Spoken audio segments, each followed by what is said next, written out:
good morning. Maganda yung lugar dito. Maraming lugar na pwedeng paliguan ng mga visitors. At itong magandang lugar na to balang araw ito'y lalayo na kami rito dahil sa pinaalis kami ng gobyerno sa lugar na ito. Magmula dyan, no? Magmula dyan, papunta ron. Lahat ng bahay na nasa gilid ng riprap ay paaalisin. Yan yung mga residente.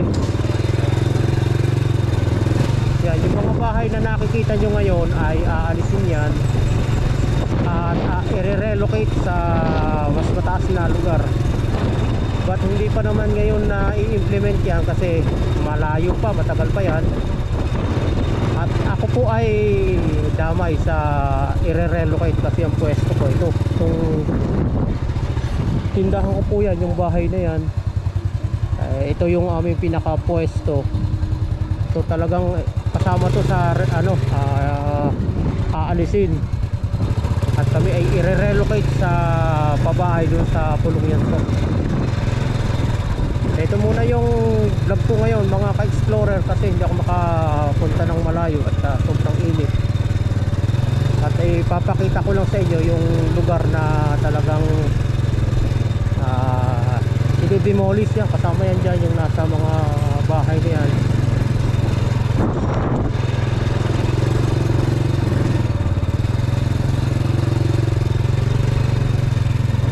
Tagal na kaming nakatira sa lugar na yon, more than 30 years na po. At after more than 30 years kami ay paaalisin at kakailanganin na ng gobyerno. Hindi ko lang alam kung anong proposed project ang ilalagay dito sa gilid ng riprap na ito. Maluwang-luwang din po itong lugar ng riprap na ito itong mga nasa gilid na ito. Nakita niyo yung mga bahay ano na, mga sementado na talaga.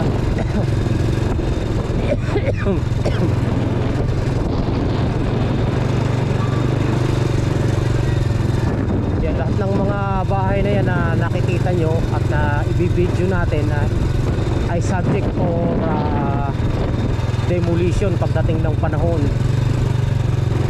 At magkakaroon dyan ng injection o tinatawag na eviction para malipat yung mga occupant doon sa talagang proper location or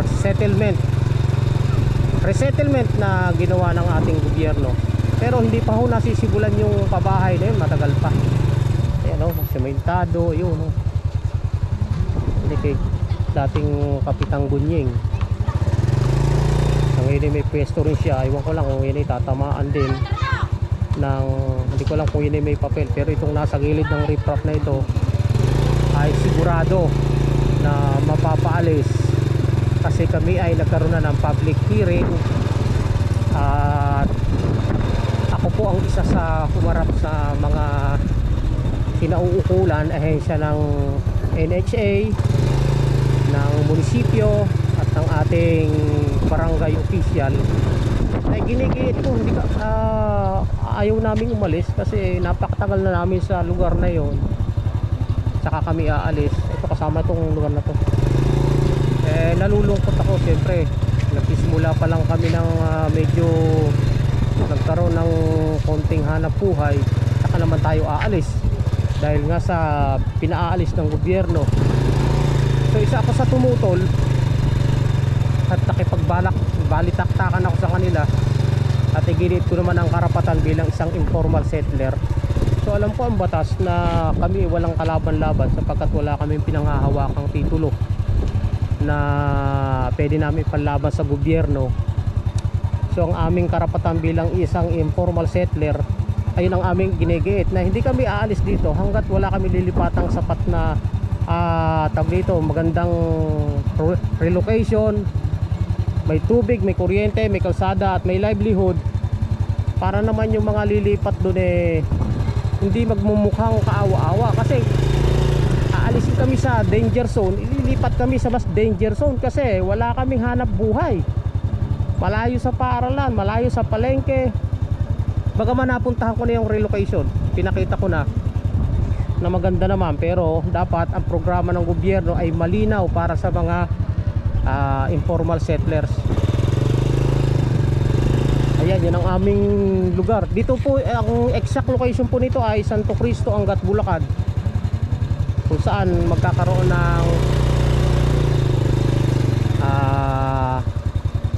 tawag dito, relocation para po sa mga informal settler na nakatabi po, na nakatayo po sa gilid po ng riprap.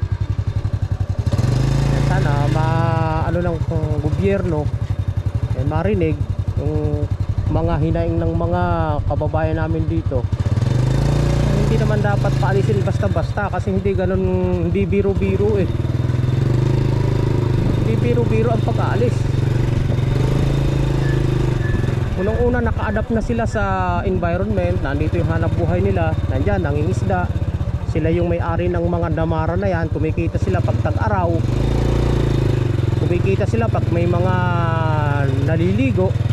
Ayan, nagpasimento na nga ng bahay.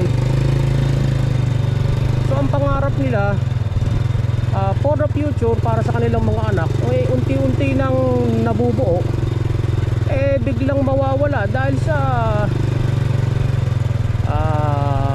paaalisin niya ng gobyerno. Sa akin naman, hindi ako tumututol na maalis kami sa danger zone. Basta lilipat kami sa isang lugar na hindi magiging danger zone sa aming kinabukasan at sa kinabukasan ng mga maliliit na bata. Ayan, yan ang hanap buhay nila. Damara, babayaran yung lamesa, kikita yung mga residente na nandito. Maluwang tong lupa na to magmula doon hanggang doon sa itaas, ilang ektarya po yan, na hindi namin alam kung ano ang plano ng gobyerno kung itatayo dito bilang kapalit ng mga residenteng nakatayo dito. So nakausap namin yung mayor, sabi ng mayor, matagal pa raw yun. Wag muna kaming mangamba na baka isipin ng ibang hindi nakakaalam, agad-agad pa aalisin after ng public hearing. Hindi naman ganoon ang due process sa pagdating sa Urban Development and Housing Act of 1992. Hindi ganoon ang process. Kailangan mayroong magandang lilipatan ng mga tao rito sa tabing ilog.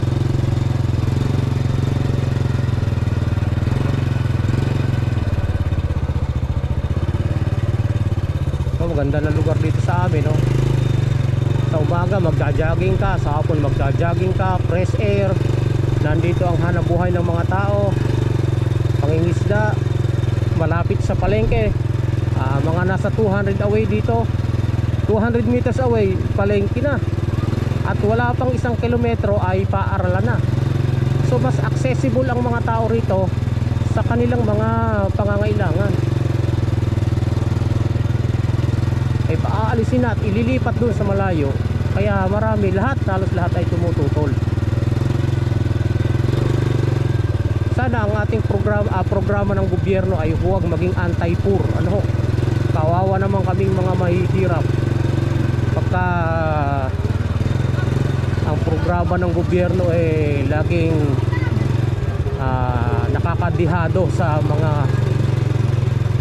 nasa laylayan. Yun ang aming huwag naman sanang mangyari sa amin.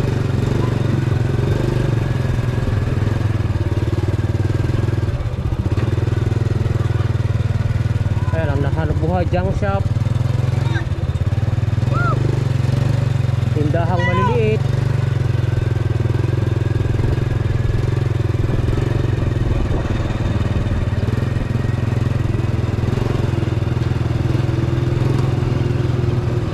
Dito na lang, sinare ko lang sa inyo yung video,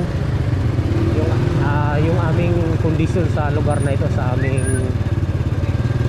lugar dito sa Barangay Santo Cristo, Bayan ng Angat at probinsya ng Bulacan. Salamat po. God bless us all.